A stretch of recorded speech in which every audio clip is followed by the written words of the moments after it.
RPN is not responsible for the views, actions, or opinions of its guests or advertisers. An opinion on this program is not to be considered an endorsement. Information contained on this program is not to be construed as medical or legal advice, and the viewers of this program are encouraged to do their own research.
Excited about tonight's program. My good friend 412 Anon is here. He is the guest of honor. We've got a couple of special guests. You might have heard of Methods, Whitehead. We're going to be breaking down some of this week's best news. You see, we've got patriots from all across the globe here. I saw New Jersey Shore, Australia, Idaho, saw Michigan in there, California, Oregon, Ohio, Northwestern Ohio. Turn off the music? No, Grand Illusion. This is the intro.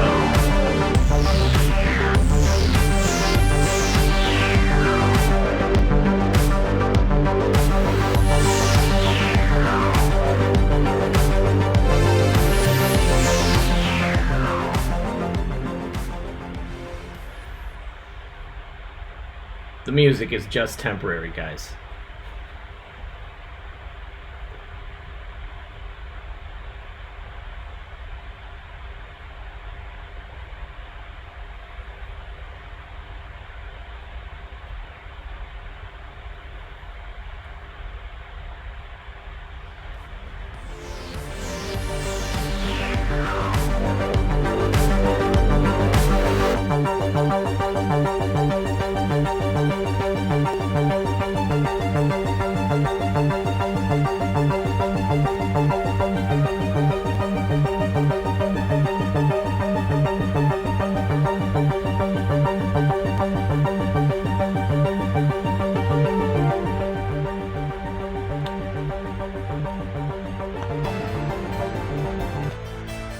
Alright guys, please tell me if you can hear my voice over this music.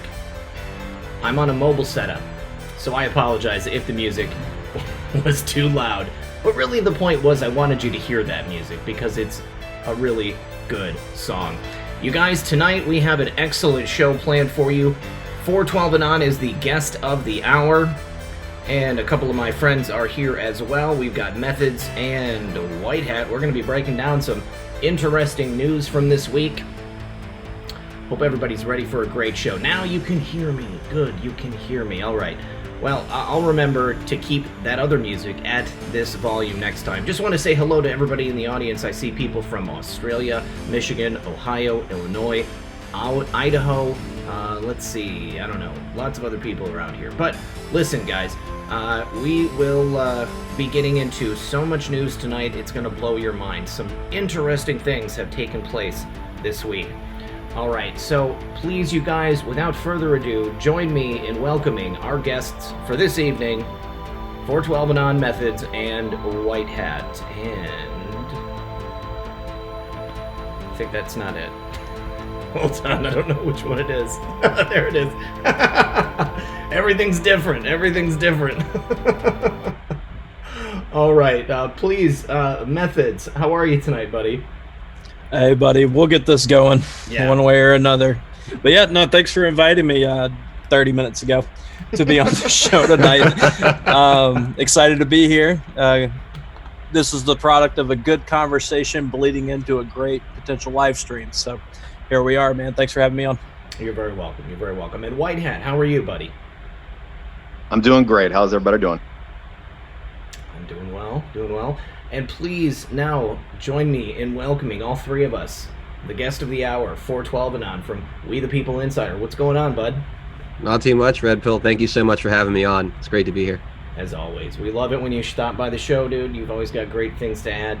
And we were just talking about some mutual interest before the show. I love hearing about the lives of my friends. Good stuff happening. Good stuff happening. Absolutely. All right, guys. The sound is wonky. Well, I don't know what you mean by the sound is wonky. I'm in a basement, and maybe it's a little bit more echoey than it normally is. But yeah, here we go. People want faces. So, Methods and White Hat, people want to see your faces, guys. What do you think? Are we ever going to get to see your faces? It's a rhetorical question. I know we're not going to. I don't know. I think. Go ahead. Yeah, no, I'm saying I got nothing for you. It's not going to happen. So yeah, love all you in the chat. Get over it. Not going to happen. All right. Yeah, I think I'm having too much fun with the masks. I saw people saying that it sounds like canned sound, or there's a furnace. It's a basement. There's a furnace going in the background. So, like I said, guys, I can't do anything about it. It's just how it's going to have to be this weekend. 2 days, you're going to have to deal with 2 days of a bit of a fan blowing in the background. I need to say thank you to a couple of people who sent super chats. Daniel Turgeon says, Surrey, Canada, where we go one, we go all. Phil Denman, thank you for that fist bump. And Floyd Stanifer, the fourth, oh snap, RP78 and 412 Anon at the same time. Gotta say this, gents, I never miss any of your shows. You are the news now, and Methods, you rock. Very kind. Yeah. Sounds like a waterfall. Jeez, man. I guess I don't know. I don't know how to fix it. There's nothing I can do. I mean, I guess maybe I could text my girlfriend, tell her to turn off the heat, but yeah. Turn off the air, honey. I don't hear any of it coming through my headphones. Yes, there we go. No, it's upstairs, not the air purifier. She's probably listening to the show while I'm texting her at the same time. Okay, no worries. We're just going to get past it. So 412, what's going on, man? You are one of the hardest working men in the truth movement. You've got multiple shows on multiple platforms, and not to mention that you maintain a full-time civilian job. I don't know how you do it sometimes. You were just on the air tonight, just a couple hours ago, and like we were saying, we were talking about life. You even got out of the house. I really don't know how you do it, dude.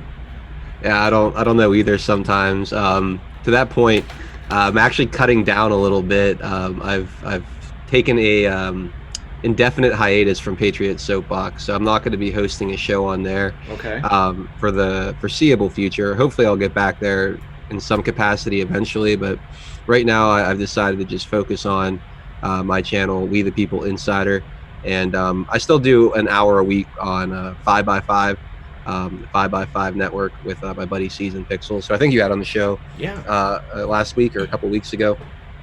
So I'm still over there, but yeah, I've cut down a little bit just to kind of take a breather, focus on my channel a bit more, and I don't know, just exhale a little bit, I guess, because it has been quite a grind. Dude, I gotta tell you, I thought you were a little crazy there for a minute. I was like, he's doing 3 different shows on 3 different networks. How is this guy even having time to sleep or eat?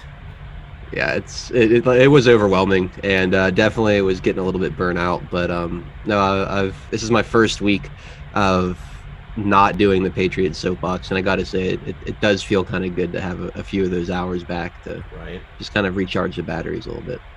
Good stuff, man. Well, I hopefully you want to continue on with that, because you're no good to us if you use up all your energy, and then you're not going to be here to hang out with us anymore. Need to say thank you to the Social Observer. Meadows is the White House Chief of Staff. You are psychic. That's definitely one of the things we're going to be talking about. Thank you, Social Observer. And I did slow the chat, guys, to a 90-second slow chat now. And Ronnie Bear, thank you for the emoji. Well, let's start off with talking about the big story that we wanted to discuss. White Hat, do you want to introduce us to this? Because you've got a unique perspective on CrowdStrike. CrowdStrike has come out, and they've said that we never said that the Russians gave the WikiLeaks or gave the emails to WikiLeaks, which kind of flies in the face in the whole narrative that we've been hearing for the last several years. I mean, how many times have we seen a person, with some level of authority stand up and say, Russia gave those emails to the WikiLeaks, and that's why everybody voted for Donald Trump, because Hillary Clinton was exposed for being a terrible person. Not only her, but her campaign advisor, John Podesta, as well. But what happened today, man? Okay, so I guess the Gateway Pundit came out and released an article basically saying that the PR for CrowdStrike just randomly put out a statement that they wanted to make sure that the information that was put out, that they were, I guess, saying that Russians sent the information to WikiLeaks, had nothing to do with them. Is that correct? Am I saying that right? I know we all kind of talked about it. There's just a lot of information. Yeah, CrowdStrike came out. Their PR firm is distancing themselves from the Russian link to WikiLeaks. This is huge, because this means that everything that we've been told, I mean, you, me, and the wall, we all knew that it was BS, but now it's official that CrowdStrike is saying that they never said that. And we've looked into this, and I mean, whether or not they ever actually said it, it was certainly inferred. And it was certainly the narrative that they ran with in trying to, pin this whole thing, that Donald Trump and the Russians conspired to get that information to WikiLeaks so that then he could win the election. Right. So I'll go ahead and talk a little bit about what I did. So I have some resources at my disposal, and CrowdStrike being one of them. And so I was able to simulate basically the situation where you would manipulate the audit logs in the logs, excuse me, and then make it look like someone else hacked in on the report. Okay, let's back it up a little bit. So everybody knows CrowdStrike as the agency that provided private forensic analysis for the DNC and the Democrats, right? They took those servers, they investigated those servers, the FBI didn't investigate those servers, and they're the ones who gave the findings stating that the Russians left some presence on the servers. Now, can you explain to the audience how it is that you are able to use CrowdStrike software or whatever it is? Because I don't know that people are aware that CrowdStrike is a tool that you in the federal government use on a semi-regular basis. Right. So say that there is a server that we want to do forensics on. CrowdStrike would be a tool that the government would either choose or not. It's just available to go in and basically get every little bit of information you can on that server, so you can figure out exactly what happened to it. And a lot of different agencies use it all around the government. I mean, it's just like, Windows or Linux or whatever, it's just a common thing. Okay. In the government. You still there? Yeah, can you hear me? Yeah, I got you. Okay, so it's a tool that you're using in the government. So when you edited these logs, okay, and you did this to prove that they could be edited, to prove that this data was not foolproof.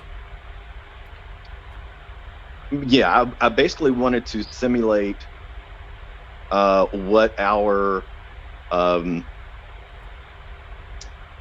of what our thoughts were as far as hey, we don't think the Russians did it. You know, we think that the information was manipulated and then sent to the FBI. Well, so I'm thinking, okay, I want to see if it's possible to recreate that theory. You know, people are saying it's a conspiracy theory. The Russians did it. You know, y'all are stupid, deplorables. What are you talking about? Well, I know for a fact that it can be done. Okay. All right. So we can't trust CrowdStrike information is the thrust of your point. Well, I think in this particular case, what I'm trying to say is it possible to manipulate the report that goes to the FBI or to whoever? And yes, it is. All right. So knowing that, that calls into question everything that CrowdStrike has ever told us. I mean, we were given this report. They said that Fancy Bear and there's another one, Classy Bear or something like that. I can't remember. It's another bear. That these groups, these Russian hacking groups, left this presence on the DNC servers, and so basically, the information that you were able to ascertain is that these logs can be faked. Anything they say has absolutely no validity because it's something that you can easily go ahead and just cover up and make it look however you want. Yes, I'm saying it's certainly possible, and then it just gets very, very suspicious. Then once you find that out, then all of a sudden the PR, you know, after 3 years of not, you know, saying a word, walks this back, or you know, makes this statement. It's just very suspicious. Yeah, the whole thing's really weird. Like, why now? Yeah, Because I mean, because the statement they're walking back isn't even necessarily about Russia hacking. It's about Russia giving the information to WikiLeaks, right? Yes, exactly. Yeah. They're saying that they never said anything about WikiLeaks. That WikiLeaks is just WikiLeaks was never on the table. I don't think that they're even trying to say that Russia didn't. I think they're still saying that Russia didn't. But you know, let's do a test, guys. Everybody is talking about whatever noise is on here, and it's all I can see in the chat. So we're gonna go through, and I want everybody to mute except for me, and then we're gonna have 412. You guys, tell me right now if you can hear the noise. I can tell that the fan is running on my computer. Okay, right now the fan is running on my computer. The fan is not running on the the fan is not running on the heater. Okay, all right. So now we're gonna go. Several people said, I don't hear it at all now. Okay, so it's not for me. Thank you, Jesus. Okay, I'm gonna mute, and I want 412. Give us your thoughts on this whole CrowdStrike thing, 412. I just find the timing extremely interesting that this is coming out now. And especially now, given what White Hat just said about, okay, they can fake the logs. So that brings the whole Russian side of it into question. Now they're coming out after 3 years of silence, after you've had multiple people in hearings in the media make this connection between, you know, the Russian hackers and WikiLeaks. They've been completely dead silent about that for 3 years. Now all of a sudden they're walking it back, which is odd. So the timing to me is by far the most interesting aspect of this. I never trusted CrowdStrike's information to begin with. That whole narrative never seemed to hold water to me. So I look at the timing, and all I could think about is what Q said about Bill Barr sitting down on the 31st in the nationally televised hearing. You know, what needs to come out between now and then? What needs to happen before the nationally televised hearing, the testimony? So I'm wondering if this is the very beginning. You know, we're starting to see the consciousness starting to pull at the strings of the Russian collusion narrative, and start to, you know, the conspiracy no more thing is really starting to come into play. I feel like this is the first step to getting some of this information out to the mass public, that everything you've been hearing for the past few years through your media might not quite be what you think it is. And there's a lot coming. So I think between now and the 31st, we're going to see a lot of stories like this, walking back a lot of the nonsense that we've been hearing over the past few years. So yeah, for me, it's the timing of it that I find most interesting. All right, White Hat, you go ahead and go next. Everybody said that the sound went away, so I'm pretty certain that it is my fan. And if we can just stop talking about it, guys, I'm a little self-conscious about it. I'm pretty annoyed right now. There's nothing I can do. I'm sorry. Let me just do these super chats, and then I want to get White Hat's take. Let's see. Phil Denon said, best foursome on YouTube, love from Nebraska. Patty, thank you for that super chat. Dave Stealth Bomber says, love to see you all, my faves, on each other's shows.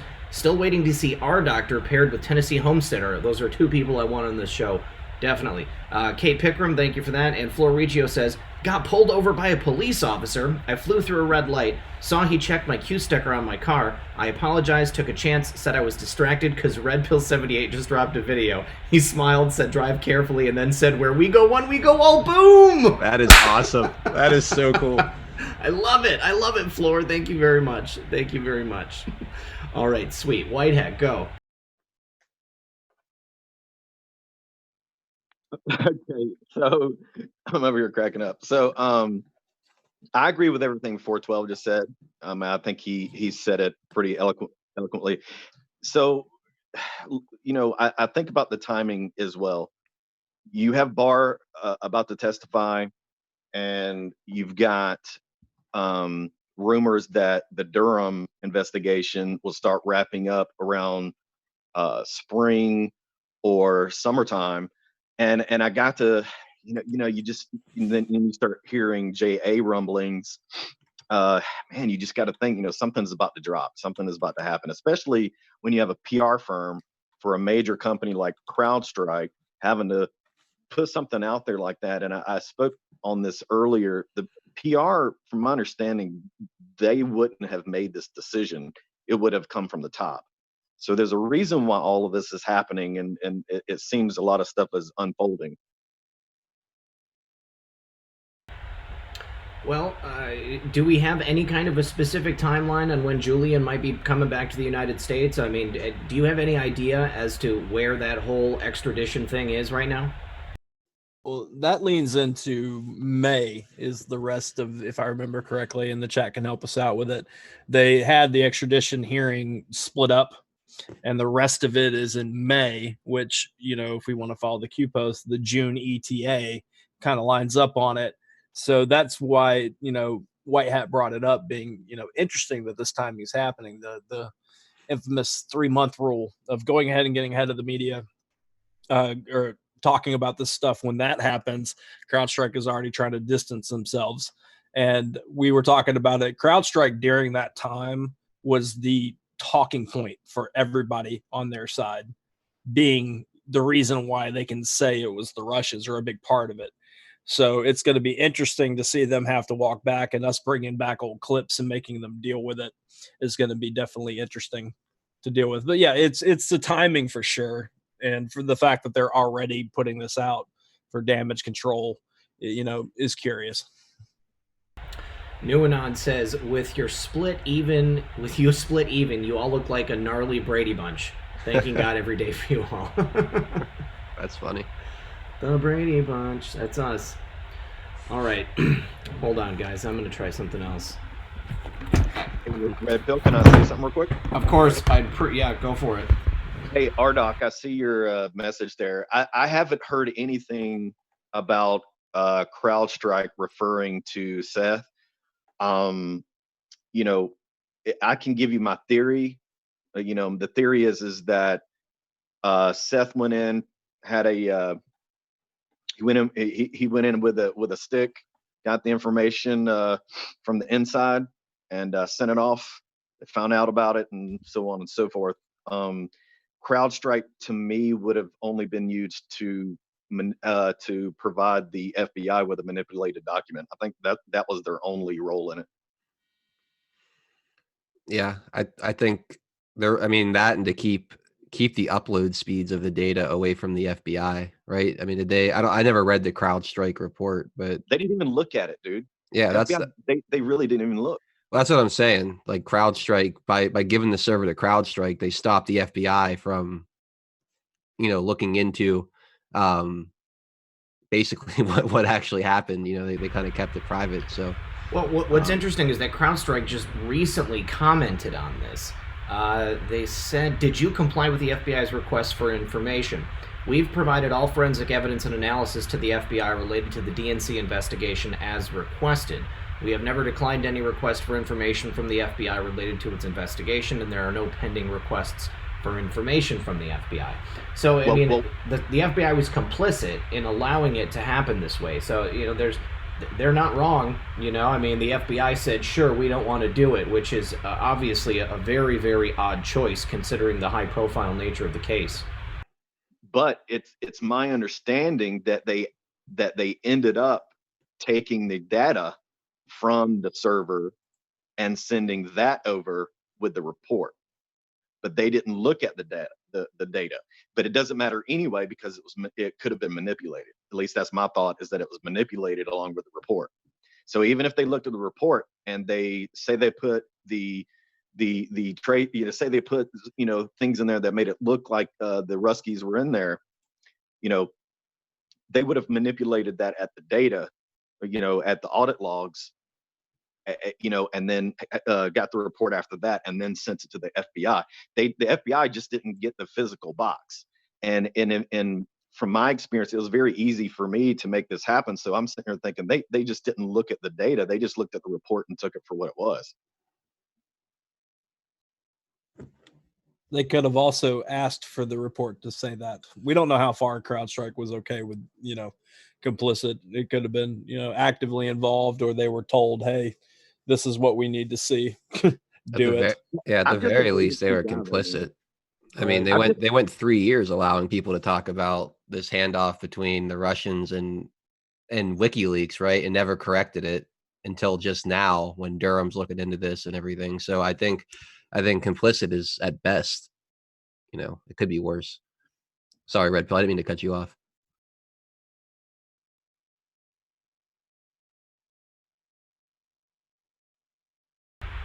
Tell me if this sounds any better, guys. I tried changing something on my mic. Everybody is telling me that it sounds terrible. Okay. Are you running sound through another program as well? I think that CrowdStrike clearly was complicit in everything. I mean, it seems like CrowdStrike was the go-to for the DNC and for other bad actors, so that they could have some level of plausible deniability, say that, this very reputable agency checked it out, and they provided the information to the FBI, and then considering the fact that they're already a government contractor of sorts, and they're providing services to the FBI and to other agencies in the government. Whitehead, do you know how widespread the use of CrowdStrike server or the CrowdStrike software is at the federal government? I can't specifically speak on what agencies use it, but I can say that. Can you hear me? All right, I don't know where he is. Okay. Yeah, can you hear me? Well, I can hear him. Can you not hear him? We've got the actual full original. I don't think Red Pill can hear us. Yeah, I don't think Red Pill can hear us. And I was looking through it, and it looks like it never said anywhere specifically, put a sock on your mic. I don't have a sock to put on my mic. I'm in the middle of a show. No, I can't hear anybody talking. No, hold on. Mic check. Okay, I can hear you now. Okay. Oh my God. Okay, can you hear me? Lord Jesus. How about now, guys? Can you hear me now? Tell me. I think it's going to sound... No, yeah. I think it's going to sound differently. I think it's going to sound much, much better. It wasn't actually on my microphone. It was on my MacBook microphone. So that's why it sounded so terrible. Oh my God, you guys. It's over. It's over. I figured it out. I figured out what's going on. Can you hear me now, Red Pill? Yeah, I can hear you now. You now. Let me just go through these super chats. Mixer558, thank you for that. Mountain Lace says, hey guys, check out Citizens Investigative Report on YouTube. KDG, she's good. Kathy is a U.S. Air Force vet and Anon, great Q analyst. She would make a great guest. I would love to have her on. Two Dogs Mike D says CrowdStrike was completely willing to take credit when everyone thought the Russian narrative would go somewhere. They're singing a different tune now. Heaven on Earth says, appears Q has revealed himself.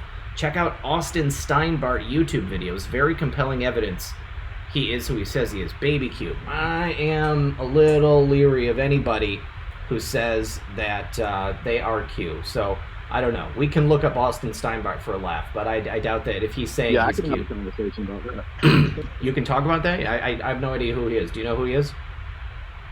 No, I meant like the theories about the Q team. Y'all know my little dig. We can do that. We can talk about that tonight. I think that's totally, yeah. Okay, all right. Also, Red Pill Doc says Roger Waters was supposed to be on Tucker tonight. He's been defending Assange. That's interesting. I haven't heard from Roger Waters in quite some time. Let's see. Also, D's Nuts Be Dragon says CrowdStrike distancing themselves.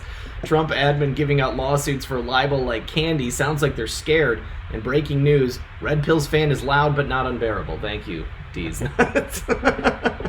Kimberly Bogan says, RP78, we can hear you loud and clear, don't stress. You guys don't understand, I'm a control freak. Just knowing that something's there, it's okay. Now, everything should be fine now. But there is still a fan. I can't do anything about the fan. And then EO2 Dave says, they have it all, Scaramucci model. All right, so I think it's a perfect time to segue over to the news about the lawsuits, since that was just in that super chat. So yeah, we have 3 separate lawsuits against 3 separate mainstream media organizations this week. 412, the last time we spoke, we were talking about the changing of the tactics that the Trump administration is using, going from defense to offense, and this is just further evidence of that. Yeah, I love this. I love this a lot. I mean, Q had mentioned that libel was going to play a big part in taking down the mainstream media. Not that long ago, we saw Devin Nunes start this whole kind of trend when I think it was a $250 million lawsuit against Twitter, and I believe he's also suing CNN for a similar amount. Then we had Nick Sandmann come in, and his whole situation. We know he settled with CNN. We don't know for how much, but my guess is it's probably for a pretty large sum. And now he's going after 5 other publications or networks, so that's awesome. And now we have the Trump campaign kind of following this pattern, starting to hold these propaganda machines accountable for the things they say and the lies they tell, which is just way overdue, way overdue. So I love this. I think it's going to play a huge role in the future of media. I think a lot of these companies will probably end up being bankrupt when this is all said and done, and it can't happen too soon. So we'll have to keep an eye and see who else he goes after. I have a feeling we are going to start seeing a lot of lawsuits like this coming from our side towards the mainstream media for all the damage they've done to us as a country and to just individuals with how they defame and slander them. Methods and White Hat, do you guys have any theories on who else might be getting sued in the near future? Oh yeah, we'll have to have ABC News. We'll definitely have to get it, and MSNBC. All these people. If you see, it's like a gradual. They're all getting tagged one at a time, and we already know, and we brought this up before, that Rudy Giuliani said they were working on the paperwork to sue individuals. So the suing of a Schiff, of any of these people. So I think this is going to be a trend that's going to go on, because they heard everybody and went after everybody in Trump's team and tied them up. Think about Flynn and how much money he's had to spend and everybody else. So now that the evidence is there and, the truth is on our side, going after all of them individually, one at a time, just going after them is going to be something that and then the winning cases on top of that will be precedent. I mean, there'll be, information can be presented on why the media lied, and having that come out. It's going to be a lot of fun to watch happen, because they're going to be having to deal with this while trying to win the election. And I'm just curious to see how that plays out on, can they not talk about certain things because they're tied up in court cases, so they can't throw stuff out there and lie more during this election? Is this going to kind of be like a comfortable gag order that they can't bring up, Russia stuff or whatever during these things? I don't know how that works, but it'd be interesting to see if they can continue to bark about this stuff. Yeah. Going after individuals, that's a really interesting dynamic to this, right? Because it's one thing to go after, these different outlets, but to sue Adam Schiff, for the lies he's told on TV, that's a whole different level of attack. And again, I think it's long overdue. People in that position of influence and power, that people supposedly trust, people that we look to trust, for them to go on these outlets and tell lies like that and mislead the public is really disgusting. So I'm glad that I really hope that it doesn't stop with the media outlets, but it does go down to the individual. I would love to see Adam Schiff taken to court for the lies he's told, and a lot of the other Democrats too. I mean, this could be the start of, like I said, a really exciting trend.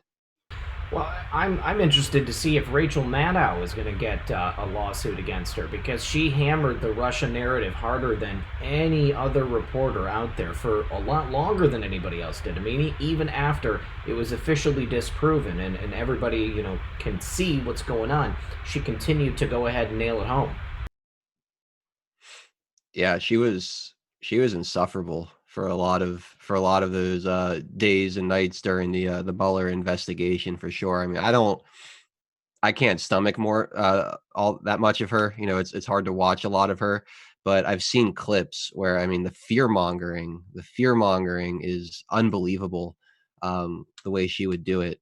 I hope that they go after her next. I can certainly see that happening.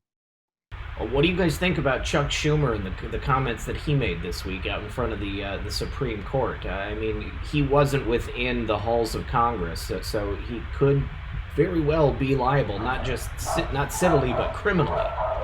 Yeah. All I can say is if that was a Republican going after like Ruth Bader Ginsburg or one of the liberal judges, I could only imagine the media outrage and what would have happened to him. What was really disgusting about Chuck Schumer is he came out with this apology, but his apology was like, yeah, I probably shouldn't have done that, but it's really the Republicans' fault for making a big deal about it. Mitch McConnell should be ashamed of himself for twisting my words. You didn't twist anything. You said it. He's the one that went up there and said it. It was you. It's like, and he wants the benefit of the doubt because he's from New York and they talk tough or whatever, but then he'd be the first one to turn around and give President Trump crap for the way he talks. And it's like, aren't you from the same neighborhood? Like, I don't understand why you get a pass, how we're all supposed to just understand what you meant by what you said. But then President Trump will say something, you'll take it out of context and insinuate a bunch of nonsense from it. And we're all supposed to go along with it. The two tiers of how this is supposed to work is really, really put on display this week with Chuck Schumer's whole thing. Well, I mean, remember back to the beginning of President Trump's administration when Chuck said, that if the president was to go after the intelligence agencies had 17 ways from Sunday to go ahead and get back at him. So I think Chuck has been speaking like this for a long time. He thinks he can get away with something like this. But I would just absolutely love it if they went after him for some criminal liability for making those threats to Congress. Any other reporters, anybody else in the mainstream media you guys can think of that would be, a hot tip for a suit? All of them. Yeah. Every single one of them. Yeah, I'd say there's probably a lot of very nervous people in the mainstream media right now. Yeah, I was trying to think, and it seems like it is basically every single one of them. I can't think of anybody who could potentially be innocent of something like this happening. I would want the ones that also the analyst or their experts. I would want every single one of them that came on and took the conversation even further, attacking it. All of them, just clear them all out, sue them all individually. And, it'd be worth it financially. I mean, Trump's got the money, even though that's got a lot of money because it would tie things across. But it'd be worth it. And in the end, he would win out because it's being proven that they were lying. Yeah, the discovery aspect to all that too would be really interesting. Like, what else would come out, through that process? That's what I'd be interested in seeing. What about like the guy from Yahoo, what Corn or whatever he was, the one that leaked that info out about I mean, it's not just for me just saying things on the news. It's like who was getting these leaks and who was these. I'd like to see who all these people are. Yeah, I wonder if that's how they try to get away from the libel. Is they say like a source close to the matter told us this, an anonymous source close to the matter told us this. So it's not like I'm saying this about you. I'm just reporting the fact that I heard from a friend, from a friend, from a friend that this was true about you. That's just what I heard. I'm wondering if that's kind of been the strategy, and they've accidentally stepped in it a few times and not had that fictional 6 degrees of separation from who said what. But that I would love to see that all get rolled up. I think you're absolutely right. In actuality, it was Don Lemon and Anderson Cooper just sitting around giggling like a couple of schoolgirls, making stuff up. But we need to say thank you to Phil Denman. He says, biggest night of RP78's life, and he gets Soundhounds. Hannah BR12, thank you for that. Mixer558 says, Tomac number 3 for the win in Daytona this weekend. I don't know anything about racing, so I'm going to take your word for it. Gaffer Anon says, much love to tonight's show participants from the Evergreen State. Still Kung Flu free. Methods memes bring the Patriots to the yard. Twitter sphere, where we go one, we go all. Daniel Turgeon says, Rachel Madcow. Todd Rubel says, I was fighting the Germans in Vietnam and we took a direct hit from a mocha latte. That's a direct quote from Joe Biden, apparently. P. Cybers 777 says, I work for large IT. Did packet capture analysis for many years. Bill Binney fleshed out reality. It was local copy. 2 weeks ago, Dmitry Alperovich says he's leaving CrowdStrike. Now CrowdStrike is distancing. That's interesting. I did not know that Dmitry Alperovich was leaving. I definitely knew about the Bill Binney thing. And then also the forensicator, Adam Carter, he did the same thing and put that together and showed that it was a local copy as well. Baby Yoda says, over and stuff, but then he repeats himself and says, yep, love and stuff. Okay, love you too, Baby Yoda. Ricky P says, you started without me. Keep up the good work, RP. Sorry, Ricky. Corona says, sue Obama for selling me to China. I like it. Navy Vet says, CrowdStrike followed orders, and now they see they are liable for sedition. They want no part in that. They could also be sent back to Russia, I think, because they were originally Russian nationals. Floriccio says, Q said the first arrest will be biblical. Adam Schiff's wife's name is Eve. Adam and Eve. Ooh, what do you guys think about that? Adam Schiff, I think that he could be a likely candidate for the first arrest. What do you guys think? What a great point. Yeah. I've been saying my guess has been either Obama, Schiff, or Soros is who I kind of thought when Q said that. But Adam Schiff makes a lot of sense. It makes a lot of sense. Yeah, I'm all about it. There's words I'd say right now that aren't allowed on this channel about him. So yeah, I'll just say yes, I would love that. Yeah. Especially after the whole impeachment thing, watching him just speak. Because I watched a lot of the impeachment trial. Like I had that up at work, like in the background a lot. And just, man, can that guy just drone on and on and on. I don't think there's a single person in Washington, D.C. who enjoys the sound of his own voice more than Adam Schiff. Yeah, I was trying to cover, and I'm trying to be the nice guy, bring clips from it, in real time. But listening to him do what you're talking about for hours, for days, for weeks, I was so glad to see them walk out. And I even put the funeral music to it when they were walking out of the Senate when they didn't get the win. It was such a mess to listen to him for that long. I would love it. And I mean, the handcuffs that he gets taken off on would, like, you could sell them on eBay and it would pay for the wall. I mean, it's such a mess. I hate Adam Schiff. I really do. Well, Austin Powers, I'm just really surprised that he went rogue. Yeah. That was interesting. Yeah, that was funny. All right. let's see. Deke Johnson says, Red Pill, I made a show proposal last week. Please see my Patreon message. Need her yes or no before. Oh, Deke, I haven't read your message, buddy, so I will go ahead and read it. David Mansfield, thank you for that. Dave Stealth Bomber says, how about Google editing history via Wikipedia? Yeah, I mean, we've talked about that on the program before. I had a client one time who wanted me to edit the Wikipedia page about them, and depending on who you are, they're going to have a dedicated person who is, just sitting there waiting to edit that Wikipedia article if somebody goes in and changes it, making it what it's supposed to say. Moanon, there we go. What's up, Moanon? Thank you for becoming a supporter of the show. Baby Yoda, thank you for that. Times 2. And then Chung Lo says the libel suits to all would be a nice digital diarrhea to their Fibathon pocketbooks. Fibathon. Okay, Fibathon. All right, my sound is clear, you guys. I restarted my sound program, so thank God it's over. We can move on. I can tell that was really, really bothering you. It was really, yeah, it was definitely really, really stressing me out. Okay, well, what about Mark Meadows? Mark Meadows is now going to be the White House Chief of Staff, you guys. What do you guys think about that? It's awesome.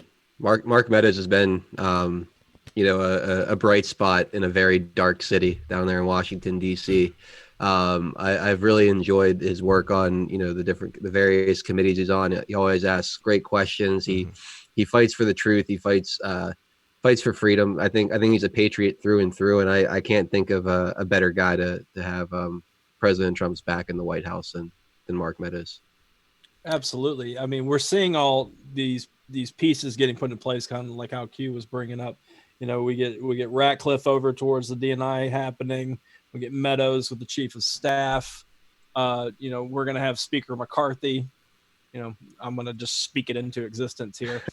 It's all these people that we got to see during all these hearings and stuff, and their press conferences throughout the week talking about what happened. And we all kind of developed, we care about these people.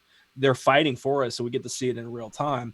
And the only one that I saw a lot of flack fall on was Gates when he hinted at running in 2024. That was fun to watch on Twitter. We'll see how that goes. I'm not saying he's good, bad, or whatever. I'm not really trying to start that discussion. But besides that, I mean, it's really, really cool to see these people that we like. Oh, they get called on for 5 minutes in a hearing, and we perk up. It made our day better listening to Schiff for that long, to have them speak for 5 minutes. So it's really, really cool that they're going to be in positions that we would all dream for them to be in. Joe makes an excellent point. I was just going to ask you guys, with Meadows moving into the White House, what's going to happen with his seat? Well, he already said he wasn't running again. Oh, okay. Well, so when is he up? But I mean, he's still in the midst of a term, though, right? Probably a special election, I'd imagine. I think that's what they do in the seats in Congress. Because it's for a representative. I didn't know if because I know sometimes they do special elections. Sometimes the governor of the state or whatever will choose an interim person to. I think that's for the Senate. Is when the governor chooses. Okay. YouTube chat, help us out. Yeah, I think the special. It's the Senate. Oh, go ahead, the Senate. Look at Georgia's situation with Collins. The governor of Georgia actually picked a lady, and Collins is running for the same spot. So it's kind of a weird deal. They were on TV today on Fox at the CDC, and all three of them were standing together. It was really odd, but it is the Senate. 412 is correct. Cool. All right. Well, I think that part of the problem that President Trump has had, clearly Kelly was not working for the president. He was holding people back. He talked some smack about the president after he left. I think that what he really needs is somebody like Mark Meadows who's going to help him, enact the agenda, bring people to him that he's going to need to be speaking with, somebody that's going to be on his side rather than somebody that's going to be standing in his way. I need to say thank you to Baby Yoda. He says, mixing it up and sharing what I can with these fine channels. I do all I can. I love you all. Sorry if I do not reply. Multitasking. It's okay, Baby Yoda. We're just glad you're here, buddy. Patty Walter, thank you for that. And then Heavy says, yay, Thank you for putting your mic source to the studio mic. Take Red Pill Girlfriend on a date this weekend. Much love to all 4 of you and all the work you do. Where we go one, we go all. Thank you, guys. No one is happier about the mic situation than I am. I was having an anxiety attack sitting here, wondering just what the heck was going on. Okay, this is huge news, guys. President Barry Obama's former... hold on. I can't get this page to reload. There we go. A former IG for Renegade, was indicted for stealing from the government. This is one that I hadn't had a chance to really look into. So, what was it? A few counts of fraud and theft? Yeah, theft of government property, wire fraud, and a scheme to defraud the U.S. government. Let's see. It was his acting Homeland Security Inspector General and his subordinate were indicted on 16 counts of theft and fraud. The indictment charges Charles K. Edwards of Sandy Spring, Maryland, and Murali Yamazula Venkata, 54, of Aldie, Virginia, with conspiracy to commit theft of government property and to defraud the United States, theft of government property, wire fraud, and aggravated identity theft. The indictment also charges Venkata with destruction of records. You know what's interesting is this sounds a lot like what Imran Awan should have been charged with, because he did get the wire fraud charges, but he wasn't charged with stealing any of those government computers and sending them to Pakistan. He wasn't charged with billing for false hours. We've been waiting for quite some time to get back to that Imran Awan case. And I know that apparently there's an ongoing investigation. That's why Judicial Watch can't get the records. But yeah, I think this is really good news. I mean, it all goes to show, this is the theme here tonight, is that everything's picking up steam. We are continually, every single day, we're seeing, additional stories and additional reporting, hearing about how, things are moving in the other direction. I think that the left was at a point where they thought that they were untouchable. And I think that many people on the right were thinking that they were untouchable, that nothing was going to happen. But this is starting to turn around. Yeah, ever since the acquittal, there's been a completely different energy. Yes.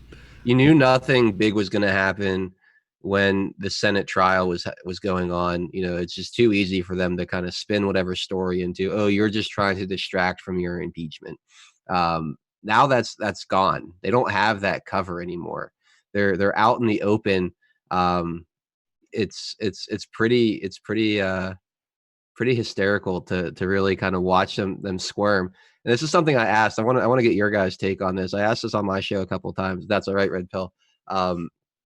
They keep pushing Biden, right? It's very obvious that he is the DNC pick, right?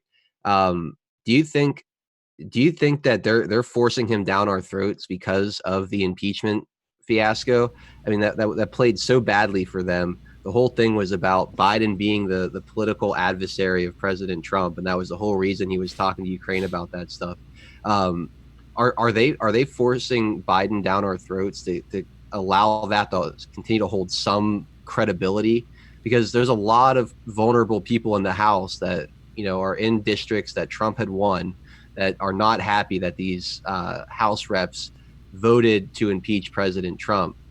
If Biden's not even in the race, it's going to be really hard for them to sell their vote to their base, in that situation. So I almost wonder if it's they know they're not going to win the White House. If they can win the House, they can continue to investigate, harass, and resist and obstruct.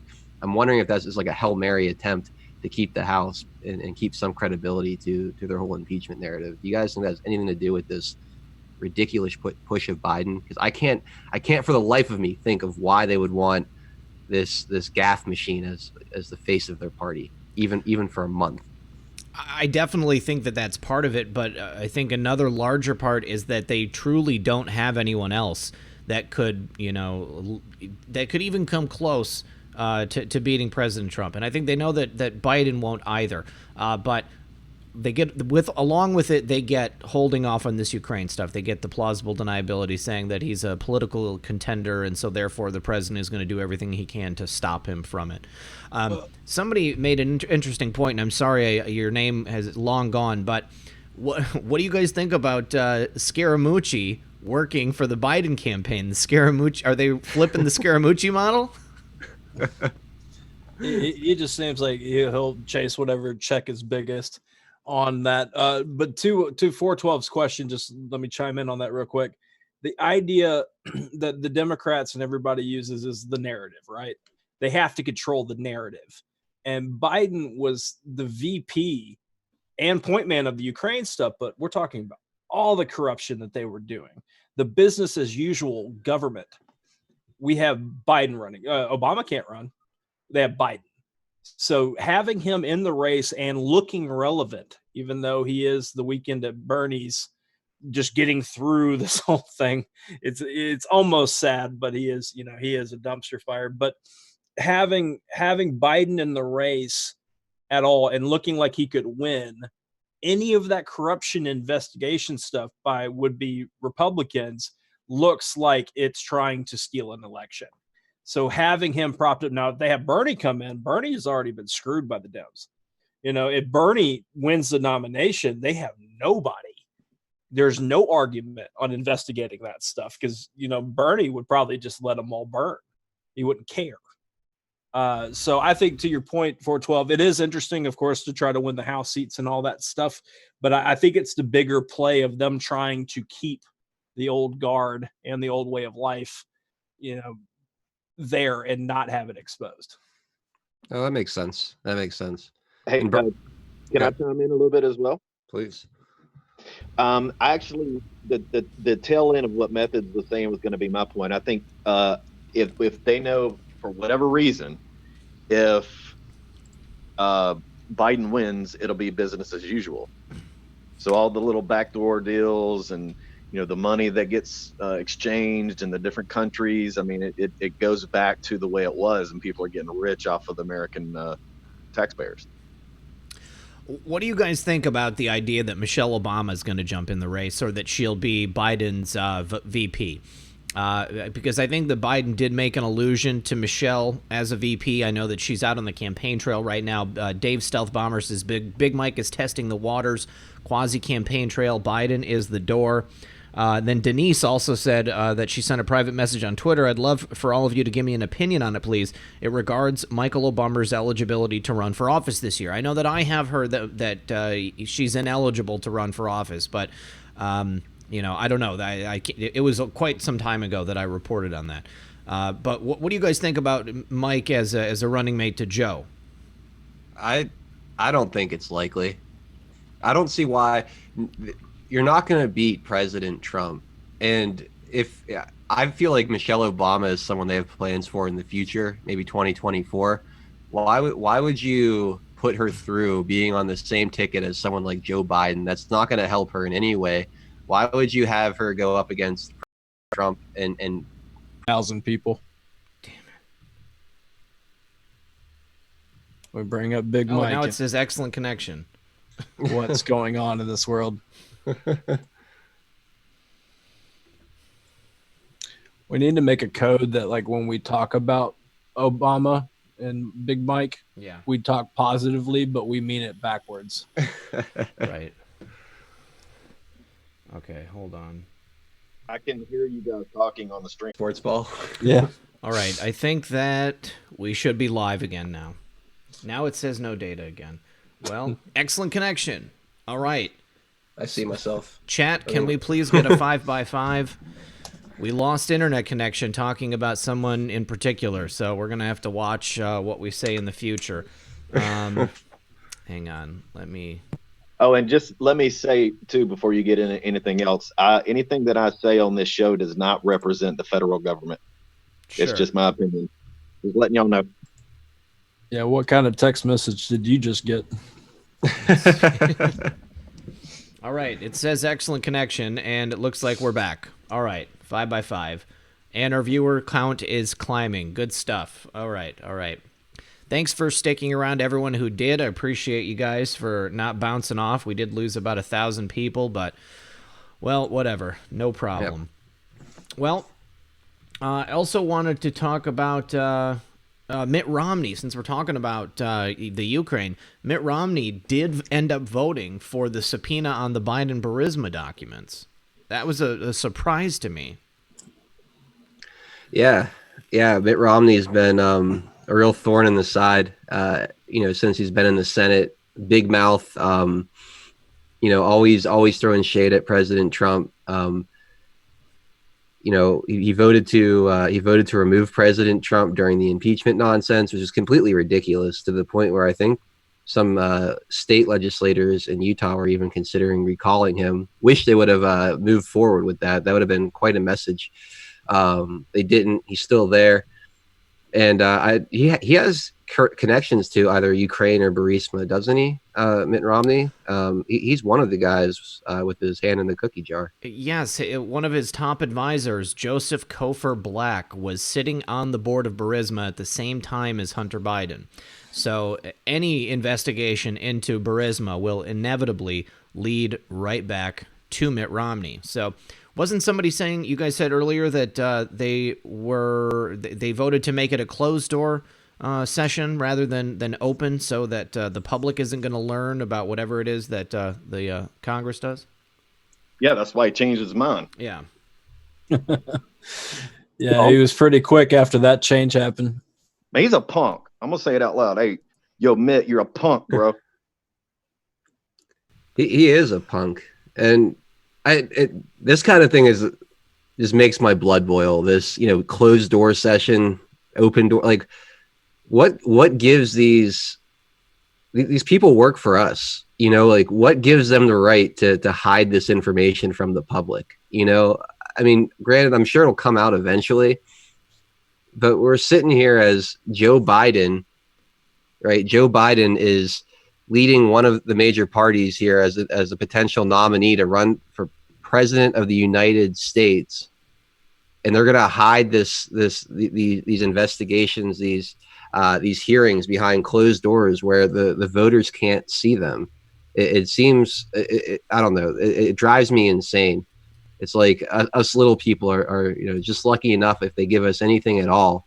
But we're supposed to vote on whether this guy deserves to be the candidate or even, the president of the United States. And they're hiding this. I don't know. It just seems so backward from a bunch of people that we elect. We pay their salaries, and then they turn around and put this stuff behind closed doors. Drives me nuts. I saw several people in the chat saying that Mitt's son is connected to Burisma, either works at Burisma. Ardoc said something, but it went by quite some time ago. His son's company's finance guy is tied to Ukraine too, and to the Mormon church leader that has construction contracts with the NSA. Very interesting. Very interesting. All right, I need to say thank you to Kathleen Harms. Biden appears to be the Trojan horse for that person we were talking about before that I don't think we should say their name. Nicoletta Trumpy Bear, thank you for that. Hannah BR2, thank you for that. Baby Yoda says, and I love the folks in the chat. Fine family. We do have the best chat on YouTube, in my opinion, guys. Methods, are you back there, buddy, or is that you saying that you're going to be gone? No, I'm back, man. Okay, Hannah BR2, thank you. Baby Yoda, thank you, buddy. I appreciate it. I will tell the family. Jeremy Board says, placeholder working for a placeholder. Can't wait to see Red Pill 78 on airport TVs. I would love that. That'd be hilarious. And then we got that. Oh, Hey Jude said, justice.gov has been very busy lately, announcing charges like crazy. Yeah, pretty sweet. There seems to be a lot of movement. This is a good one. I saw this tweet yesterday. Well, my mom sent me this tweet that an MSNBC anchor or a guest on MSNBC said that with the amount of money that Mike Bloomberg spent, he could have given $1 million to every citizen in America because he spent $500 million. Now, just for the record, there's 327 million Americans. If he had given $1 million to every single American, it'd be like 32 trillion, something crazy like that. It was actually more like $1.50 to every American, a cup of coffee. I don't think he could have bought the election for that, but I thought it was insane that was allowed to get through onto the airwaves, and the tweet was up for hours.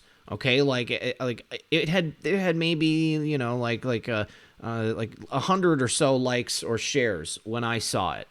you know, and I checked hours later, and I retweeted it, and I was like, you know, hey, this is not it. Yeah, they covered it on the news. Yes, it was such a great math point for them.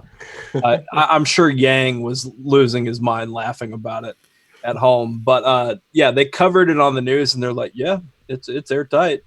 And then she apparently came back and doubled down, because I mean, she was getting hell on the internet. It was beautiful to watch. She doubled down and said something like, well, yeah, whatever, but he could still give everybody $1 million and it'd still be fine, or buy himself dinner or something like that. And that math is still wrong. No. Common Core, dude. That's what Common Core will get you. Ed Karp said it was Brian Williams and a New York Times editor. That's even worse. Yeah, but you know, I'm he not said, surprised. well, I know you guys are going ahead of me with the math. I know y'all have already done the math, but wow, I can't believe this. I'm like, bruh. Yeah, we already went ahead with $1. Yeah, it was quite a staggering difference. All right, so have you guys seen the coverage on Hillary Clinton and Bill Clinton? There's a new documentary out about them.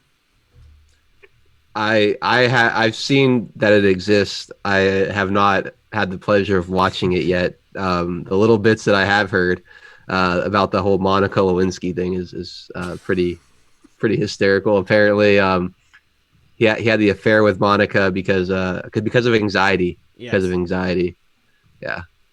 Yeah, I don't think that documentary is going to be pretty high up on our queue of things we need to watch. I want to get the clip of Hillary saying she's the most innocent person in America. Yeah, no, that would be a great soundbite for sure. But then again, we got to watch her do shots on live television, so that's a thing. I mean, it's one thing to deny what people are saying about you, but for her, like one of the most corrupt politicians this country has ever seen, for her to have the guts to say, I'm the most innocent person in America. I mean, it's unbelievable. She's the most investigated person who hasn't been convicted of anything. I think that's more accurate to say. Right. Whatchamacallit says, check this out, drop the link above. We can't drop links here in the chat, bud, so I don't think that it showed up. But yeah. So let's see. What do you guys think about opening the phones for the guests? Excuse me, for the viewers to call in, and they can ask questions. We can talk about any subject that they want to get in on. Well, that's actually a great time for me to hop off. Personally, you know, I want to stay and all that stuff, but Sure. I already got some things I got to do in the morning. But thank you for inviting me on. Of course, Red Pill, and shameless plug, Comfy Sunday. Yep. We'll be doing that with our buddy Craig Mason. That's going to be a lot of fun.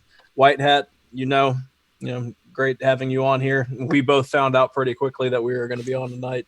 And 412, man, always a pleasure. Yeah, Methods. It's always great to talk to you. I'll be in touch, man. I want to have you back on We the People Insider soon. Yeah, I've already got some opening in the schedule I was going to reach out to you about, but that's Awesome. Not meant for this stream. Y'all have a good night. Love everybody. Thanks for being here, brother. We'll talk to you soon. Yep. Bye-bye. All right. Edge of Wonder is here. Which one of you is it? Is it Ben or is it Rob? But glad to see you. It doesn't matter who it is. Glad you guys are here. Then Table of Titans, Hulkinator, good to see you too here, buddy. Baby Yoda, welcome. Our Dr. D is the first caller of the night. What's up, R. Hey, we almost saw your face. I had that auto setting set up on there. So that's okay. Well, we saw your hat, so that's it. My face is on my Twitter anyway. What's up, buddy? Hey, man.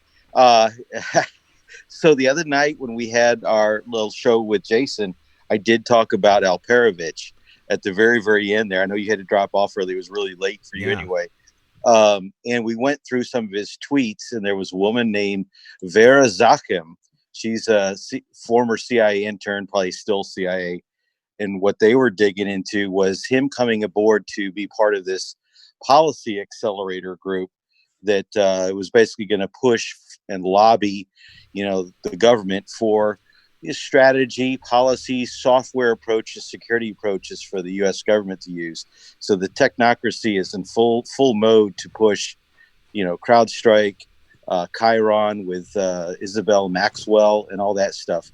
So my question was for White Hat earlier, and I wanted to bump this against you. My understanding was that I think it was May 10th or May 5th, one of those dates, they put Falcon active, and the emails, according to was it the Examiner or the Daily? I can't remember.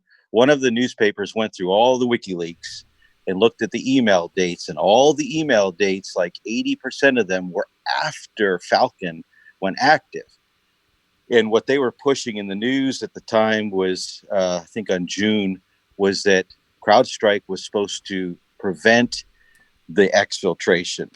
And so if they went active on May 10th, but most of the emails were exfiltrated with a date after May 10th, it did nothing to stop the exfiltration, or the exfiltration didn't happen before Falcon was installed. I just wanted to get your comments on that. Well, I'll put it to you this way. I've never used CrowdStrike to stop anything. So if they were trying to task CrowdStrike to, prevent anything, me personally, I have never used it in that way, or I didn't even, to be honest with you, off the top of my head, I'm not even sure I've even seen them do that with CrowdStrike. Yeah, well, according to their website, they're supposed to be not just detect, but also prevent on attack and penetration. So yeah, I'm gonna say that the of course, this is my opinion, and I'm guessing. So I don't represent the government here. I'm gonna say that is not what the government uses CrowdStrike for. No, I understand completely. We have another gentleman we talked to in Methods and Red Pill server, and he's part of a government agency as well, and they're using CrowdStrike as well for the logging. And I've run across it in my past as well. But the other thing that I've understood in some of the research I've done, and I just want to share it, and I don't know if you guys have encountered this as well. So Alperovich is, he's a big time member of the Atlantic Council. Mm-hmm. And he was supposedly slated to become possibly a position like DNI or NSA in a Clinton administration. He was a big time policy pusher for her campaign. And that was through the Atlantic Council and all the other little shadow groups that they've got. But at the same time, he was working from 2014 forward to build Ukraine's fledgling information operations cyber group, and ended up working with a guy by the name of, I think it's Yaroslav Stitz, who becomes the Minister of Information Security or Information Policy in Ukraine. And he gets tied up with two hacking groups in which that minister sends him a tweet, believe it or not, a tweet to the hacking groups and to Alperovich at the same time. And it was a direct DM via Twitter, but the hackers reposted it. Yeah, believe it or not. I've got a copy of some of this files. Wow. And he's tied in also with all the little groups that sprang up, supposedly fighting Russia propaganda in Ukraine. And these are the fledgling, we'll call them internet troll groups that were working on behalf of, with the government to do all this stuff on the internet, hacking and reposting and doing everything. This is the NGO interaction with a group called UON and the Ukrainian government officially. And what we're being led to believe, and some of the research we're finding, is that absolutely they helped build the Ukrainian hacking or official government information operation, which then Danilyuk, when he comes in under, he gets removed from Poroshenko as the finance minister, and then he comes in under Zelensky. in May 23rd, somewhere thereabouts, he gets made cyber commander, essentially, as well as the National Security Defense Council secretary or director. So as cyber command, he's taken over this little group that Alperovich and Bellingat and a couple of others have helped Ukraine set up with US dollars. And this is all during the period that possibly CrowdStrike was working with DNC to do what they did. My theory is this was a hack that was never a hack, and that it was a way that CrowdStrike exfiltrated the data themselves to pass to Ukraine. That's a theory only. I think that makes a lot of sense. Obviously, we don't think it was a hack either, but I mean, I've heard it said before that CrowdStrike was essentially like, you know, the private hacking arm of the DNC. I need to give a couple of quick thank yous for super chats. Son of a Green Card says YouTube lurk more much.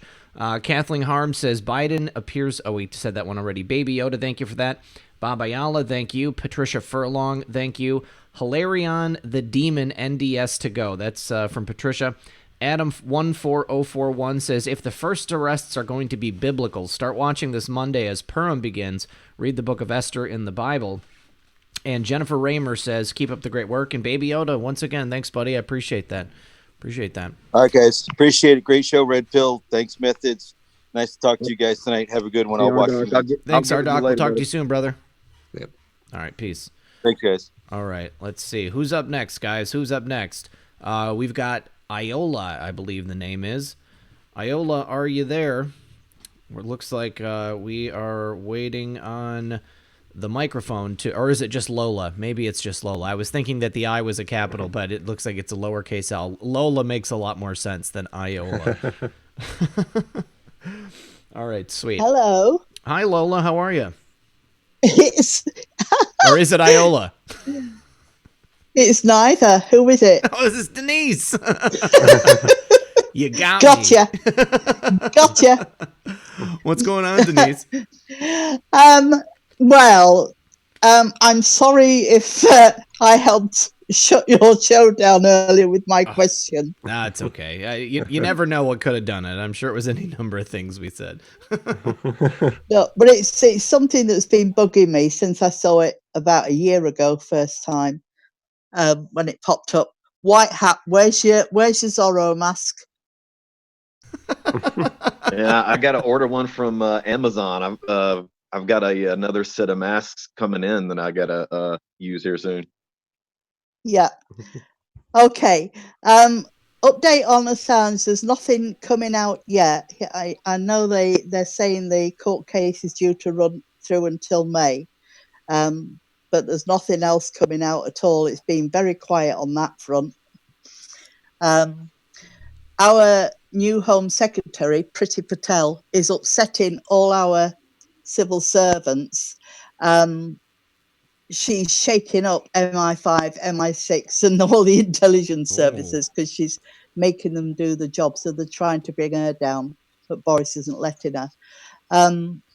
Very interesting that Nunes said tonight that he found the investigation into POTUS was started late 2015, early 2016, and not July 2016 that everybody's saying. Mm-hmm. Yep. Yeah, he's come out a couple of times and said that. So I think that he's going to continue to drive that home so that people start realizing, oh, this obviously started way earlier than we've been told. And what does that mean? Well, I mean, it looks like they were trying to pin a crime on him rather than they were trying to investigate him. I think that's obviously everybody knows that's what was happening. So yeah, good stuff. Very good stuff. Yeah, he's going to be like a terrier after a rat. He's not going to let that go. I sure hope not. If anybody's going to do it, it's going to be him. Do you sense the same kind of panic over there that we are over here in the media and like with the establishment politicians? Since your last election and since the investigations over here, there's a lot of connections. Are you seeing a lot of media panic? big time. Yeah. Boris is even threatening the BBC to go to subscription viewing, taking the penalty, the imprisonment penalty away for anybody that doesn't pay the BBC license. He's going to shut down Channel 4, which is public company. He won't even give them any interviews because of the way they treated him in the run up to the election. And as I said, Priti Patel is shaking up the civil servants who think that they run the country, not the government. And they're trying all sorts to smear her, saying she's a bully and she swore at them. I mean, Priti Patel is 5 foot tall. She's a spit of nothing, tiny little thing. And they're saying she's bullied and sworn and harassing people. However, there's been 100 people, 100 MPs have signed saying that all the time they've worked with her in various departments, she's never raised a voice, she's never shouted, she's always polite.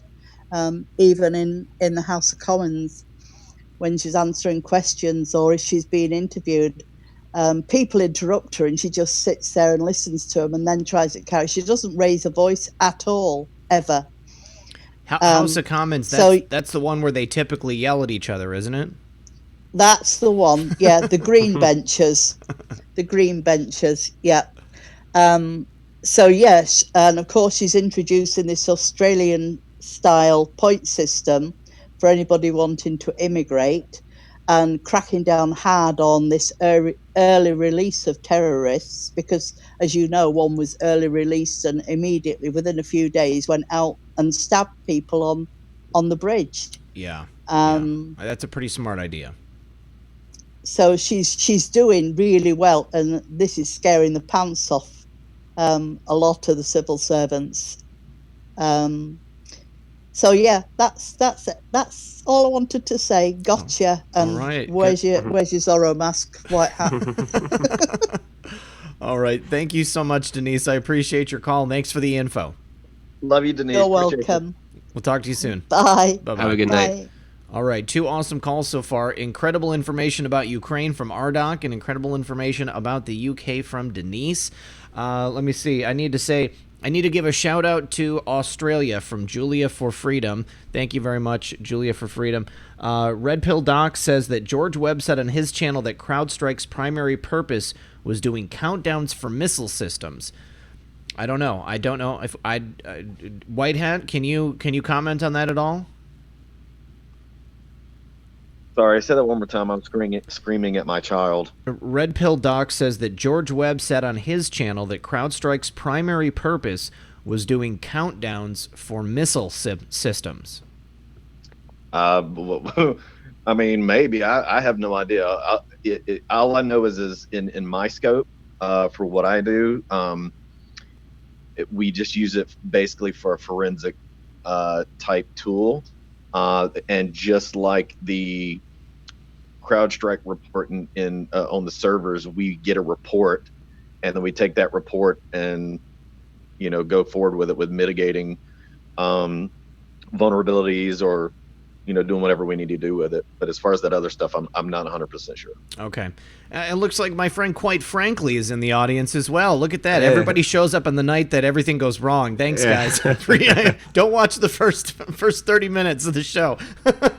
Good to see you out there, Frank. And then Diane Rain says, we love Baby Yoda. Please hit the like button, Patriots. Can we get 1,000 more? You guys, we've got 3,200 people watching. We've got 1,400 likes. If we could get some more likes, I think that would be great. I would really appreciate it. Help us get through the algo.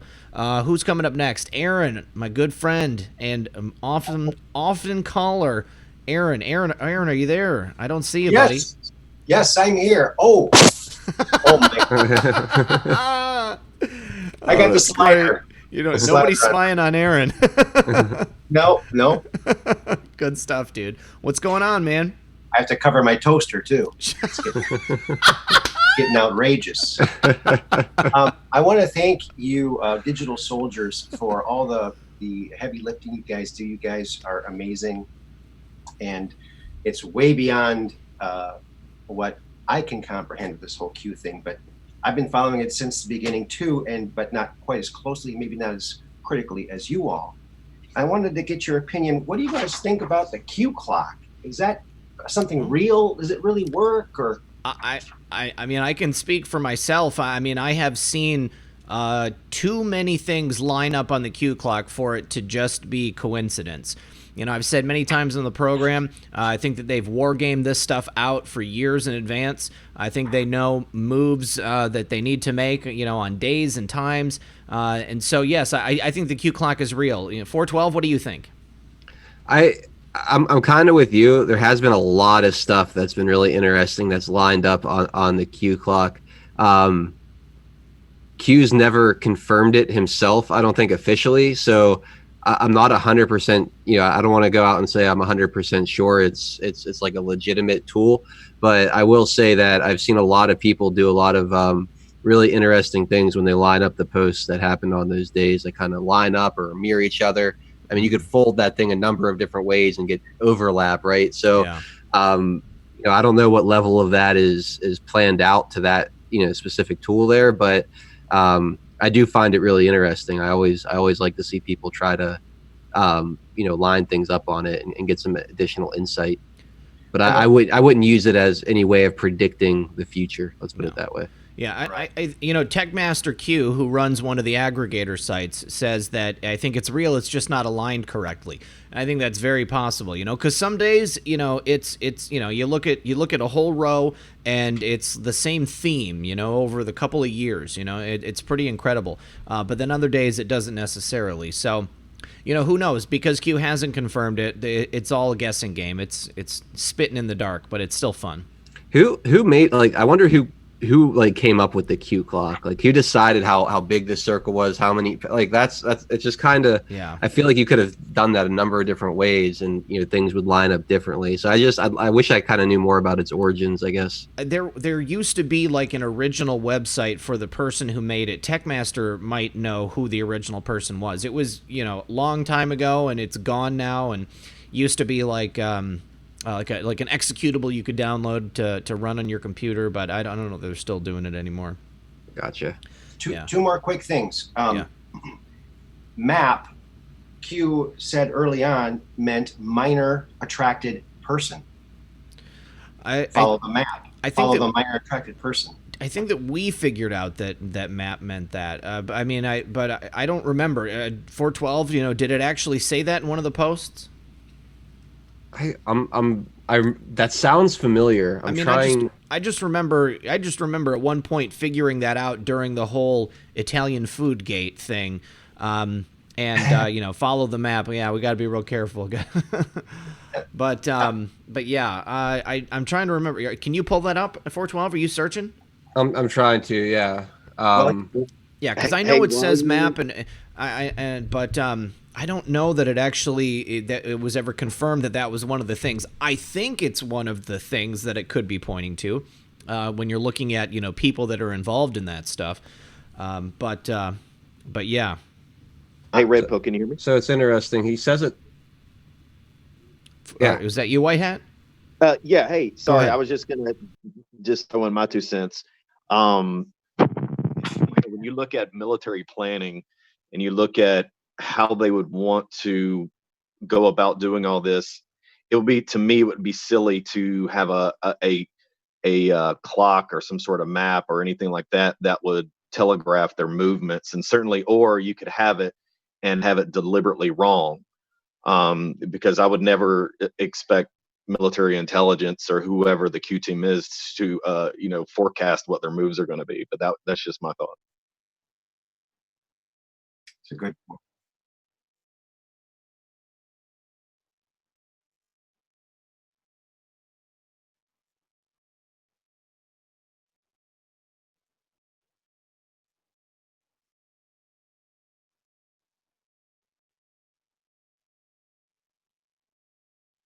The last thing I want to bring up is the First Amendment, and I brought this up on my latest show, and I mentioned you, Red Pill.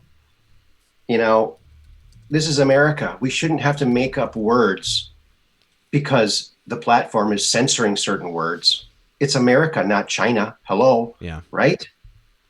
I absolutely agree. Unfortunately, there was just a court decision that was handed down that said that these platforms don't have to abide by the First Amendment. So until that changes, unfortunately, I'm going to have to continue to be creative. It's a bummer, though. I'll tell you what. Yeah, they are holding workshops though for Section 230, 230C protection. You know, the whole debate of, are these platforms? Are they platforms or publishers? Right. Yeah. So right now they're platforms, but if they continue to editorialize what's okay and not okay to say, then they might then get classified as publishers, which can be held liable for things people put on their platform. And I mean, they couldn't exist if they lose that protection. I mean, could you imagine if they were sued for every libel content that was ever posted, you know, from their millions and millions of users? So I think that they can't force them to uphold the First Amendment because it is a private company, and I'm fine with that. But what they can do is pull the protection they have for the behavior. You know, they're not behaving like a free and open platform. They're behaving like a publisher, so then they should be treated like one. I think that's a way. That they can be, I hate using the word forced, but forced to uphold the First Amendment without, you know, attacking the issue directly. Does that make sense? Mm-hmm. Yeah. Well, maybe the government could take over Google or YouTube, or else offer their own free service identical to it. That scares me just as much, though. You know, having the government control. You know, maybe now we like, you know, the people in government and they'll do a good job, but that leaves a lot of potential for corruption down the road, and it's just too much power. I think the best way is to have oversight, you know, over, again, how they're behaving. Are they allowing free and open speech? And if they are, we'll protect them. If they're not, then they lose that protection. I think that's probably the best way to go about getting the behavior you want out of these companies is to hit them where it would ultimately hurt, and that's in the pocketbook. So yeah. I don't think a government competitor is the answer. I don't think having government impose their will on these companies is the answer either. But I do think the government can kind of, like I said, offer certain things to encourage them to behave a certain way. And I think that's probably the best way to go about it. Yeah, I agree. I've talked about Section 230 here on the program quite a few times, and I think that is the way, because the way that they're acting right now is they're getting the benefit of 230, but they're behaving as both a publisher and as a platform, and it's that's not right. You know, they shouldn't be able to do that. Right. Yeah. All right, sweet. Well, Aaron, thanks for your call, brother. You're welcome. All right, we'll talk to you soon.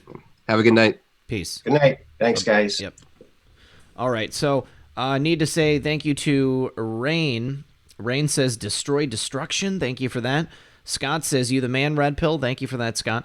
Christine in Texas says, much talk of POTUS's hair last night and relating it to Q post, comb your hair. Think that's a stretch. I didn't hear that.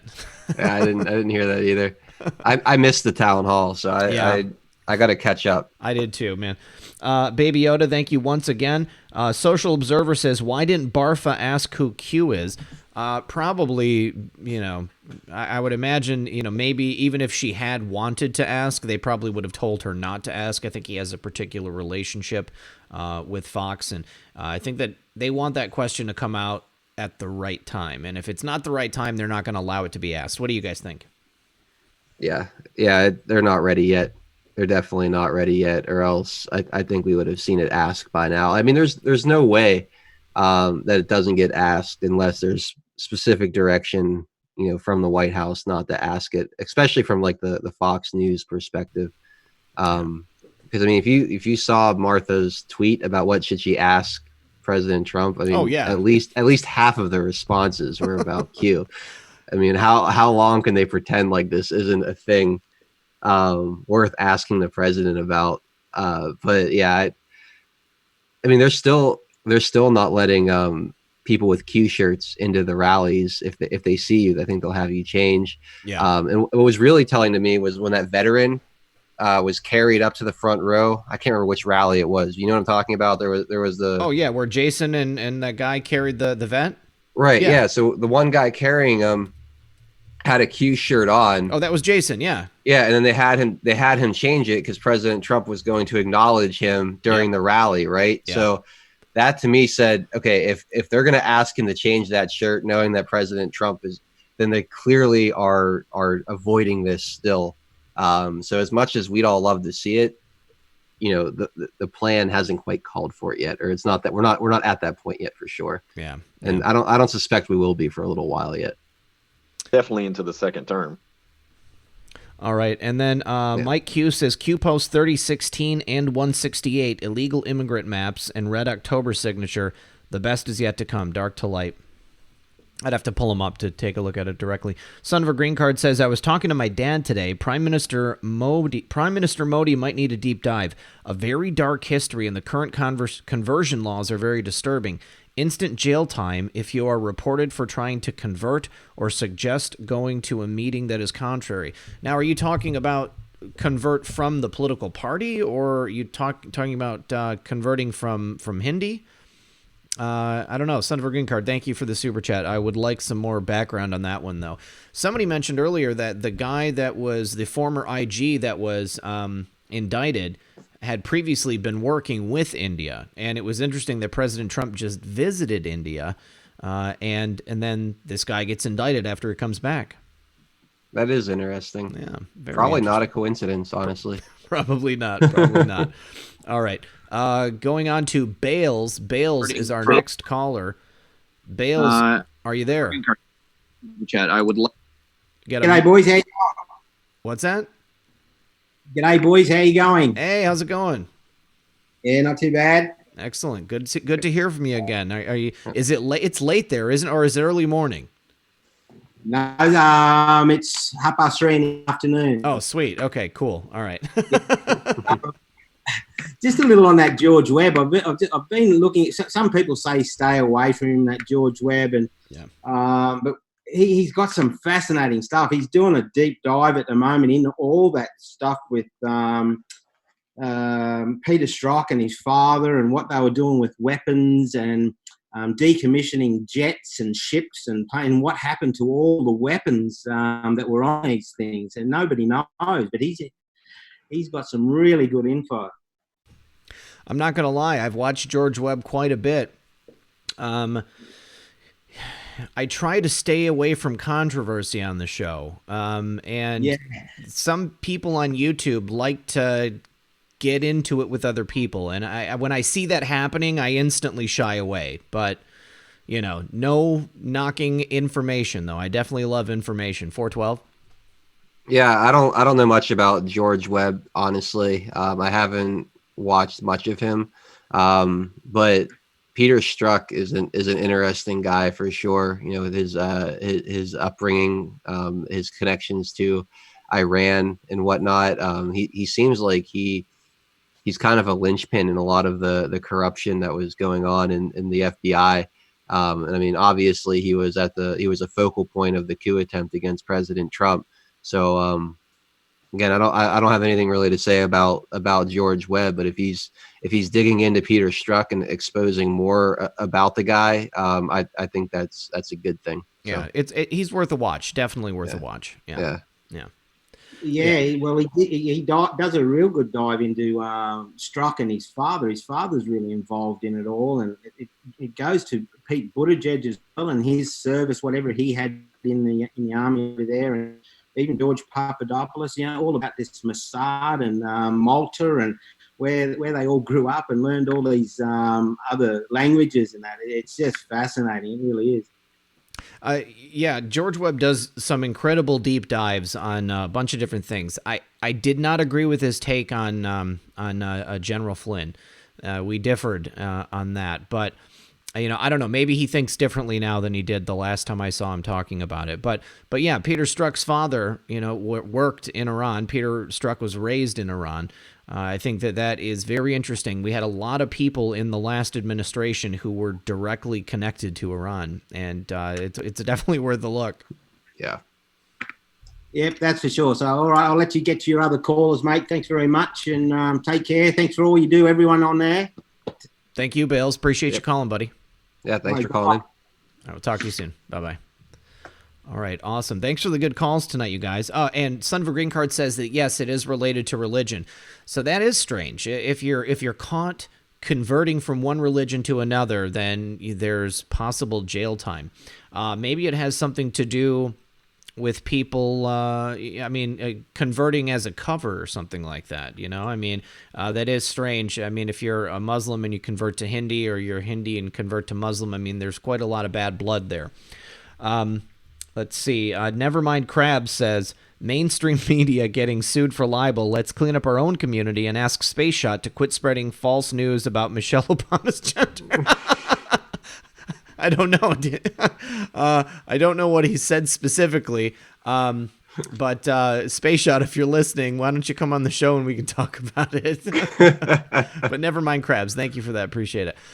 Patriot Production says, still have Flynn sauce from CPAC last week via quick talk with Whitaker. Love to share. Call in. MAGA Jedi, Patriot Productions. I'd love to hear it. And then Baby Yoda, thank you, brother. Appreciate you. Where are my postings, Google? Wiz Jimenez says, I don't know what you mean by that. 17Q tips, what's up, dude? And Anon overlaid the clock onto the round table photographed at the G7 summit where POTUS had his cord twisted into a Q. The clock lined up with the Q and several other items on the table. I think I remember seeing that picture. That was from a while ago. That was a really interesting picture. T.N. Homesteader did some work on that picture too. That was pretty interesting. I can't remember exactly what the conclusion of what he saw was, but he had some pretty interesting stuff there too. We got to get Tennessee on the show because he does incredible work. I've loved every time that we were on your show and that I've been on other shows with him. Sammy Q Patriot says, great show, guys. Have a great weekend and God bless everyone here. Yep. All right, here we got several more people in. Crabs, is that you? Is that you, Crabs? Crabs, are you there? You're muted. Make sure you mute the stream and then unmute your microphone. And let us know if you are the same Nevermind Crabs that we just had in the super chat. Let's see. But it's been a good long time since we had a picture in a post like that. I missed those days.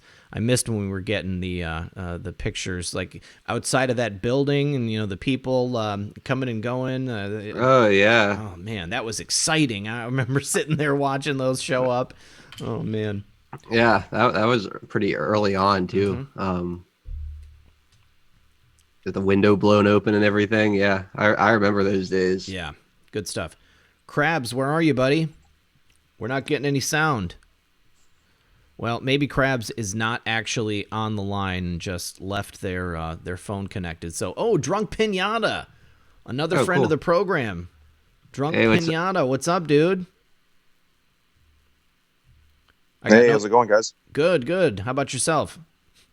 Doing all right. A little bit laid out. I got freaking Achilles tendon injury from my desk chair. Yikes! I got my foot. I just whacked the back of my heel against the caster, and now I'm just trying to have a beer and have my foot in 20 pounds of ice, just trying to get it down. So, that's painful. You know what that immediately reminds me of? Pet Sematary. Do you remember in Pet Sematary where the guy who played Herman Munster was crawling on the floor and Gage had a... Am I the only person who saw this movie? He had a scalpel. I don't recall, actually. He sliced his Achilles tendon. And now for my whole life, I'm just constantly cringing every time somebody mentions an Achilles tendon. I've seen that movie. I have one of those. I remember they did that in one of the Chucky movies. Okay. Yeah. That sounds awful. I'm glad I don't have that image in my head, man. We lost Crabs. Crabs. Come back, Crabs. I never thought I'd say that. Thank you to Hope Palmerton. Appreciate that. And Floyd Stanifer IV says, CrowdStrike, 22-year combat vet, still serving to protect all of you. Day job is mail carrier in Kirkland, Washington. Over a year ago, I delivered 8 laptop shipping boxes to the CrowdStrike office in Kirkland. They were ordering burners, I betcha. Thanks, Floyd. Appreciate that, buddy. So, anything going on that you've noticed in the news lately, Drunk Pinata, that you want to comment on? I think the biggest thing is the silence, really. Before Barr's testimony on the 31st, what are they going to build up to it? Or are they, what are they doing with that? It just seems to be a little bit why. Is that Pinata Jr.? Yeah. So why is there so much silence about it? But they have to have some mystery about it, right? Yeah, I tend to think that it will be kind of a slow build. Every day, as I said earlier, we're getting better and better news. It seems like everybody's getting a little more gutsy with the way that they're acting, at least on our side. And I can see the left; they're getting scared. They're starting to think that their goose is cooked. They're ready to go ahead and start taking it instead of giving it. Well, for sure. We've seen people lashing out on Twitter, some of the bigger names. So they're definitely getting close to something. Yeah. For these people to really kind of lash out, and now they're trying to dig up things again that have already been, or rehashing old things by trying to go after the grand jury material again now with the Mueller reports, and so it seems right now it's just a lot of grasping at air here. Absolutely. Yeah, they're going after McGahn again. Yeah, if it wasn't for going after who? McGahn. You know how the court ruled that he didn't have to testify. Apparently, the House Judiciary. Oh yeah. Back after him again. Yeah, the harassment and the BS investigations, they'll never stop as long as the Democrats control the House and chair those committees. So that doesn't surprise me at all. Yeah, I would say honestly, it'd probably even be picking up more pace if it wasn't for the coronavirus thing clogging up so much of the news cycle and the narrative. I think we'd probably be even seeing more, but I feel like it's probably been slowed to a bit of a trickle because of that whole ordeal. Would someone please explain slow chat to Robert or anybody else in the chat who hasn't been here or doesn't know what it is? We have to use something called slow chat. It only allows you to type every 90 seconds or so, because if all 3,000 people were typing at the exact same time, we wouldn't be able to read anything. Floricio says, Red Pill, you should have the 19-year-old Nakomi Sebt on the show. She is the anti-Greta active. Oh, yeah, I heard about that girl. Yeah. I would totally have her on. That would be very interesting. Very interesting. All right, well, Drunk Pinata, thanks for your call, brother. I appreciate it. I'll talk to you guys later. Take it easy. We'll see you. We'll see you, Pinata. Good to hear from you. Good stuff, man. All stars tonight, you guys. Hey guys, I'm gonna dip out, you guys. I gotta go downstairs and play some Call of Duty and then make sure the kids are all situated and all that stuff, and I'm gonna leave y'all to it. But 412, bro, I appreciate you. Great working with you, bro. Hey, you too, White Hat. Is a pleasure. Awesome, man. Red Pill, thank you, and guys, don't forget about this crowd strike stuff. It's gonna be big coming up, and you got a hearing at the end of the month, and looks like some stuff is happening. Let's get excited. Absolutely. Yes, White Hat, it's always a pleasure to have you here, brother. I will talk to you tomorrow. Love you guys. Bye. Love you, brother. Peace. All right, See you, MAGA White Hat. Jedi is here. Apparently, he's got some intel about General Flynn. MAGA Jedi, we are still connecting to audio, so while we're waiting for that, going to go ahead and take a look here, see what's going on. Apparently, that girl spoke at CPAC. I need to get her. Oh, look, the stream's bitrate is lower than the recommended bitrate. Great. What is going on, man? I don't know. They're really not liking you tonight, man. What did I say this time? I don't know. I don't know. Maybe it's me. Oh, no. Peter Strzok. Bada Bing. Bada Bing wants people to know that he thinks Peter Strzok has a particular way about him, I guess. Thanks for the input again, Bada Bing. MAGA Jedi. Yeah, we might not be able to connect to MAGA Jedi because, you know what? My computer is down to 5%. It hasn't been charging this entire time. I don't know what the heck's going on. You guys, we're going to end the show early because it says that I don't have enough bitrate to continue. So we've got 9 minutes left in the show.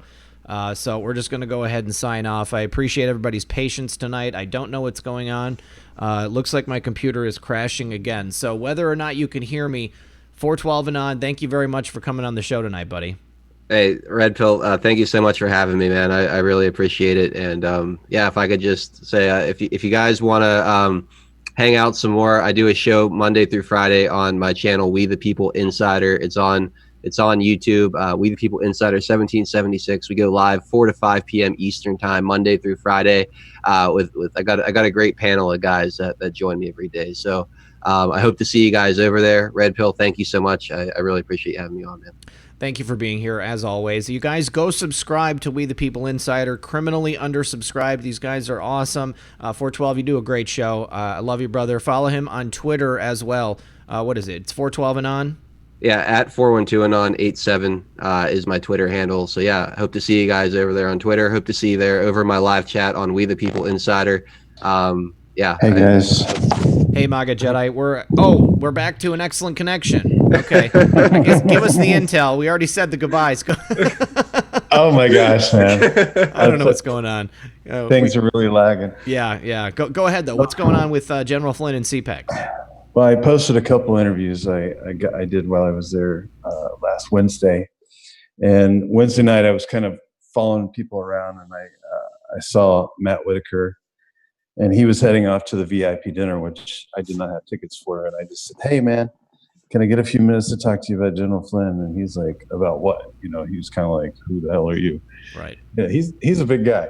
And I said, no, it's okay, man. I'm doing a documentary. You know, I'll get the blessing of the Flynn family. He's like, okay, cool, man. He's like, are you coming back tomorrow? I said, well, I'm planning on it, but I don't know 100%. But he's like, let's talk tomorrow. I said, look, okay, one quick question. The new attorney reviewing the case, is that a good thing? And he kind of gives me a smile.